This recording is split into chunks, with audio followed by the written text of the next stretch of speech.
Alright, in this video we're going to take a look at rules for differentiation. So far in this chapter we've talked about some rules, but we've done everything what seems like a long way. One problem could take 15-20 minutes to do, but we're going to cut that amount of time that it takes to do these differentiation problems way down by learning these rules. And these rules are so easy that tomorrow or the next day or next time I see you in class, you're going to want to kick me in the shins for not telling you this any earlier. But I'm going to say, like all old people do, is, hey, that's what we do in learning, okay? You learn things to do the hard way so that you understand them at a deeper level. So anyway, with these rules, and we're going to split this video into two different videos, or this section in two different videos. On the first one, we're going to look at the first couple of rules, and these first couple of rules would be the derivative of a constant. Alright, so the derivative of a constant is always, will always be, forever, 0. Alright, because if you think about it, if you graph a constant number like y equals 4, if you graph y equals 4, think about what it would look like. It's just going to be a horizontal line. So, as you move across this horizontal line, what is the change in y over the change in x? Well, 0, okay, because the y doesn't change at all. So the derivative of a constant is always going to be 0. Next one is the power rule for positive integer powers of x. So this one is where it gets somewhat tricky, but as long as you understand the pattern behind it, I think you'll be okay. And this one is what's going to make you want to kick me in the shins. Later on when we do examples, you'll see. But for example, if you have a power function, so x to the n, okay, for example, you could have x squared. So let's use an actual numerical value here. Let's say you have y equals x squared, okay, where this 2 represents this n value right here. Now, what this rule says is, okay, you go ahead and bring your exponent down and multiply it out front here. So we're going to take this down and multiply it by our x. Then we're going to go ahead and subtract 1 from that exponent. So this is what it's going to look like. So you'd have your derivative, dy over dx, or d over dx, doesn't matter, is equal to 2 times x to the 2 minus 1, which is 1. And again, if anything's to the first power, you don't need to show that. It's just assumed. So you just have dy over dx is equal to 2x. Okay? Whereas before, you would have the limit as h approaches 0 of f of x plus h minus f of x all over h. Okay? Now, all of this is going to turn into these simple rules. So instead of doing this as a limit problem, we're learning how to do this using calculus and derivatives. Constant multiple rule. So now what this is saying is if you have, instead of just a power function like just x squared, what if you have a constant in front of that? So what if it's 7x squared? Well, the derivative is going to be, remember, you bring this exponent down, multiply it by, in this case, okay, there's a coefficient there, you multiply it by the 7, so then that would give you 14x, still subtract 1 from your exponent, so it'd be 14x to the first. Alright, so then those three properties, and then there's one more, and the sum and difference rule would be if you have a polynomial. So let's say our polynomial is, okay, we still have 7x squared plus 4x minus 15. Okay, so here's our polynomial. Now we want to find the derivative, so you have d over dx. Follow the rules. Okay, here's the constant multiple rule. You bring the 2 down, multiply it out front. This is the one we just did. Oops, that's to the first. Now, think of it. 4 times x to the first, so you bring this 1 down, multiply it to the 4, subtract 1. So you notice when it's just, for example, the derivative of 4x, it becomes just 4 because you subtract 1 from your exponent of 1, that gives you 0. Anything to the 0 power is 1. And then the derivative of a constant is just 0. So our final answer is d over dx is equal to 14x to the first plus 4. And then also think about it this way, you know, if you graphed 4x, it would look something like this. This is y equals 4x. And it wants to know the rate of change of 4x. Well, you know, going back to calculus, think of it, y equals mx plus b. So y equals 4x plus 0. What's the rate of change? Well, the slope, which is 4. So it makes sense if you found the derivative, you should get 4 as well. Okay, and that rate of change throughout the entire function from negative infinity to infinity remains the same. Product rule we're going to come back to, so skip that. And we're going to do some examples on the next page. Quotient rule as well, we're going to come back to that in a little bit, in the next video actually. So first of all, we want to do this problem right here. So we're finding dy dx, which just means find the derivative. And we're going to do this two different ways. Right now we're going to do it using the constant multiple and the sum and difference rules, but when we come back on the next video, we're going to do it again, and we're going to use the low d high minus high d low.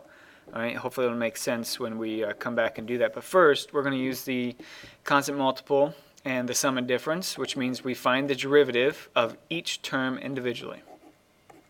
But before I do that, I can rewrite x to the third over 3 as 1/3 x to the third. That way you have your coefficient out front there. So when we do it that way, to find the derivative, you would take your exponent, bring it, and multiply it by your coefficient there. So it would be 1/3, so 3 times 1/3 x squared, because you subtract 1 from your exponent, minus, then the derivative of x, like finding the slope of y equals x, that's just 1. Then if we simplify this 1 further, 3 times 1/3, that's just 1, so you would get x squared minus 1 is the derivative. All right, so we use the constant multiple and the sum and difference rule on that one. And we're going to go ahead and do the next one here, finding the horizontal tangents. We've talked a little bit about before where horizontal tangents occur. You know, like if I have my graph here, horizontal tangents then are going to occur at your max and min values, or putting it a little more algebraically, where the derivatives are equal to 0. So that's what we're going to look for. Is here's our function. We got to figure out where the derivative is equal to 0, so we have to find the derivative. Find the derivative of each piece. Okay, so then this term, this term, this term, then this term. That's the sum and difference rule. Find the derivative of each term individually. So go ahead and try this on your own, then come back to the video to see how you did. So when we take a look at this, the derivative of x to the fourth, you would bring this 4 down, multiply it out front. Just remember, if it's just x to the fourth, you could put a 1 there as your coefficient. So it'd be 4 times 1 times x to the fourth. So it's just going to be 4x to the, remember, subtract 1 from your exponent. That'd be 3. Then 3 times 7, that's 21. Subtract 1 from 3. Then plus 2 times 2, that's 4. X, you could put a 1 there, that's fine. But then remember, this is a constant. Derivative of all constants are just 0, so that kind of drops out. So now we have this derivative is equal to 0. If we go ahead and there's a couple different ways you could go ahead and graph this, but we can make it easier to look at by, you notice if we factor out, everything has an x. So if we factor out an x, you would be left with 4x squared minus 21x plus 4. Now, you know that one of your answers is 0, since that's a solution that would make this true. And then you'd have to find 2 other answers, so you could set this equal to 0.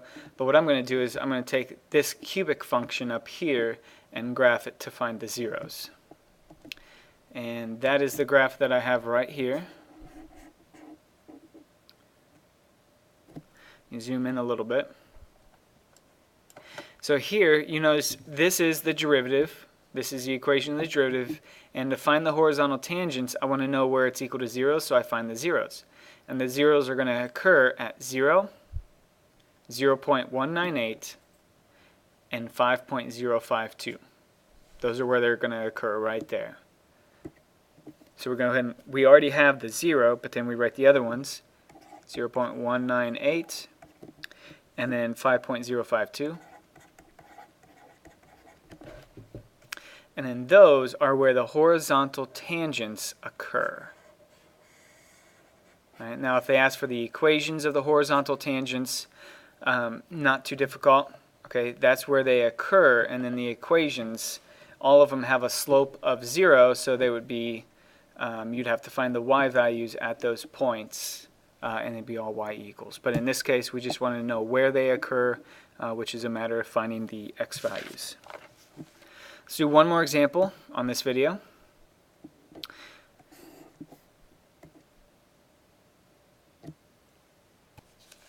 So the example that we want to do is finding the first 4 derivatives. So you can find the derivative of functions as many times as you want. However, some functions have a limit as to how many times you can find the derivative, because eventually it'll just be 0, 0, 0, 0, 0, 0. Okay, that means there is no rate of change of the previous derivative. So for example, find the first derivative, derivative of x squared plus x plus 3, that would be 2x plus 1 plus 0, or just 2x plus 1. Find the second derivative, that would just be 2, derivative of 1 is 0. And then the third derivative, derivative of a constant is 0, therefore the fourth derivative is also going to be 0. So later on when we do trigonometric and log functions, exponential functions, stuff like that, those are functions where you can find the derivative pretty much as many times, as many times as you want. But on these polynomial functions, there's only there's a limit, because sooner or later this exponent right here will go all the way down to creating a constant. Okay, so on all polynomial, there's a limit how many times you can find the derivative. Okay, so that's it for this section. We just went over how to find the derivatives of using the power rule. That's the one you're going to want to kick me in the shin about, but that's okay. And then the constant multiple rule, and then the derivative of a constant function. And then the sum and difference rule, which is basically the power rule, constant multiple rule, but just you're adding and or subtracting terms together. That means you just do this term, find this derivative, then this term, find this derivative, and so on. So go ahead and try the homework, and also don't forget to watch the next video on this.